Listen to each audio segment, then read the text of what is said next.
नमस्कार दोस्तों, भारतीय इतिहास और संस्कृति से संबंधित प्रीवियस ईयर क्वेश्चन सीरीज में आप लोगों का स्वागत है। चैनल अगर अभी तक आप लोगों ने सब्सक्राइब नहीं किया तो प्लीज सब्सक्राइब कर लें। देर न करते हुए बात करते हैं आज के पहले प्रश्न की। तो यहां पर पूछा जा रहा है कि रॉबर्ट ब्रूस फूट थे एक भूगर्भ वैज्ञानिक, पुरातत्वविद, पुरा वनस्पति शास्त्री या फिर इतिहासकार। इसका जो सही जवाब है यूपीपीएससी आयोग के द्वारा दोनों विकल्पों को माना गया था। जिस भी व्यक्ति ने ए या सी विकल्प चुना था उनको 1 नंबर दिए गए थे। यहीं पर ध्यान दीजिएगा कि जो रॉबर्ट ब्रूस फूट थे ये ब्रिटेन के थे और भारत में जियोलॉजिकल सर्वे ऑफ इंडिया से संबंधित थे। इनके द्वारा ही 1863 में भारत में पाषाण कालीन बस्तियों के अन्वेषण की शुरुआत की गई थी। बात करते हैं दूसरे प्रीवियस ईयर क्वेश्चन की। तो यहां पर पूछा जा रहा है कि मानव समाज विलक्षण है क्योंकि वह मुख्यतः आश्रित होता है संस्कृति पर, अर्थव्यवस्था पर, धर्म पर या फिर विज्ञान पर। ऐसे प्रश्न जब होते हैं दोस्तों तो ये काफी टिपिकल प्रश्न माने जाते हैं क्योंकि इसका कोई एक जवाब नहीं हो सकता। लेकिन यूपीपीएससी द्वारा इसका जो सही विकल्प माना गया है वो है ऑप्शन बी, अर्थव्यवस्था पर। अर्थव्यवस्था पर आश्रित होने के कारण मानव समाज को विलक्षण या अद्वितीय माना जाता है क्योंकि जैसे जैसे अर्थव्यवस्था बदलती है उसी तरह से विज्ञान भी बदलता है, धर्म भी बदलता है और संस्कृति भी बदलती है। अर्थव्यवस्था अगर विकसित होगी तो विज्ञान भी काफी विकसित माना जाता है, धर्म भी अनेक रूपों में पाया जाएगा और संस्कृति पर भी उसका प्रभाव देखने को मिलता है। तो इसका जो सही जवाब है वो है ऑप्शन बी, अर्थव्यवस्था। अर्थव्यवस्था पर आश्रित होने के कारण मानव समाज को विलक्षण माना जाता है। तीसरे प्रीवियस ईयर क्वेश्चन में पूछा जा रहा है कि सबसे पुराना वेद कौन सा है। तो इसका उत्तर मुझे लगता है आप सभी को आता है, विकल्प बी, ऋग्वेद। ऋग्वेद सभी वेदों में सबसे पुराना है और वेद कितने हैं तो ये 4 हैं। कौन कौन से? RSYA, रसिया। इन वेदों में सबसे पुराना ऋग्वेद, फिर सामवेद, फिर यजुर्वेद और फिर सबसे बाद में अथर्ववेद का नंबर आता है। ये सबसे नया वेद है। यहीं पर ध्यान दीजिएगा कि जो ऋग्वेद है, ऋग्वेद मुख्य रूप से देवी देवताओं के स्तुति से संबंधित है। इसमें उनसे संबंधित ऋचाओं की रचना की गई है। सामवेद संगीत से संबंधित है, यजुर्वेद यज्ञीय कर्मकांडों से संबंधित है और अथर्ववेद जादू टोने से संबंधित है। यहीं पर यह भी याद रखिएगा कि अथर्ववेद औषधियों के बारे में भी काफी विस्तृत चर्चा करता है। तो यह प्रश्न भी पूछा जाता है कि निम्नलिखित में से कौन सा वेद औषधियों से संबंधित है, तो यह हो जाएगा अथर्ववेद। अथर्ववेद का नाम इसलिए आप लोग याद रखिएगा, आ से अथर्ववेद और आ से ही औषधि। चौथे प्रीवियस ईयर क्वेश्चन की बात कर लेते हैं। तो यहां पर पूछा जा रहा है कि बुद्ध के जीवन की किस घटना को महाभिनिष्क्रमण के रूप में जाना जाता है। ऑप्शन ए उनका महापरिनिर्वाण, या फिर ऑप्शन बी उनका जन्म, ऑप्शन सी उनका गृह त्याग या फिर ऑप्शन डी उनका प्रबोधन।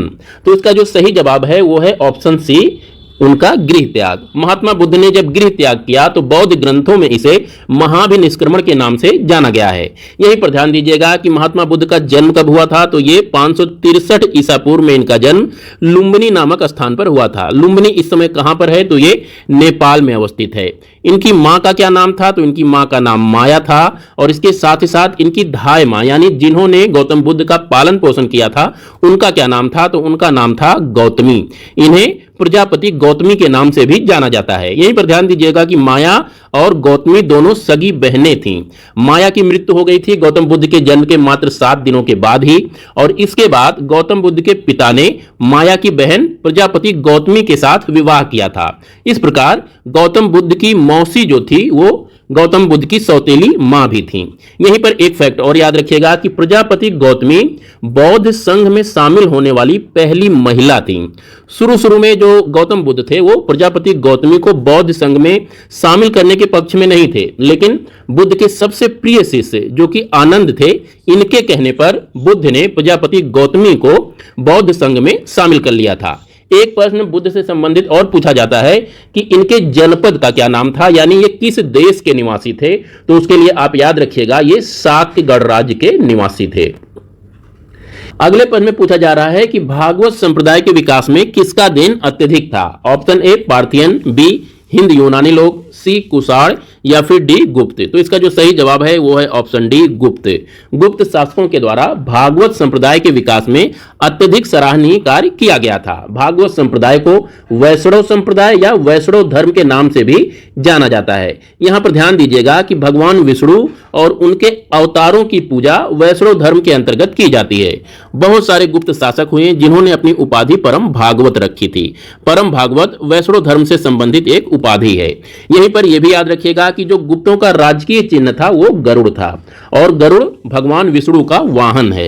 यहीं पर एक फैक्ट और याद रखिएगा कि भागवत संप्रदाय या भागवत धर्म से संबंधित जो सबसे पुराना साक्ष्य मिला है वो है विदिशा से मिला है।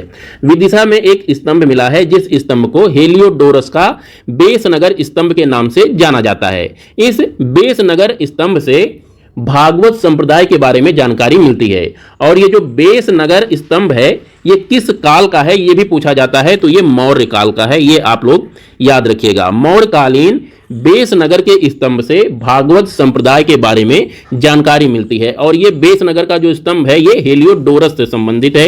ये एक यूनानी राजदूत था जो कि चंद्रगुप्त मौर्य के शासन में आया था और उसने भागवत संप्रदाय या भागवत धर्म को स्वीकार किया था। आज के आखिरी प्रश्न की बात कर लें तो यहां पर पूछा जा रहा है कि भागवत धर्म के प्रवर्तक कौन थे? तो इसका उत्तर हो जाएगा कृष्ण। कृष्ण जो कि विष्णु के एक अवतार माने जाते हैं, ये भागवत धर्म के प्रवर्तक थे। तो दोस्तों ये थे आज के कुछ इंपॉर्टेंट प्रीवियस ईयर क्वेश्चंस। कल फिर मिलते हैं किसी दूसरी वीडियो में, तब तक के लिए नमस्कार।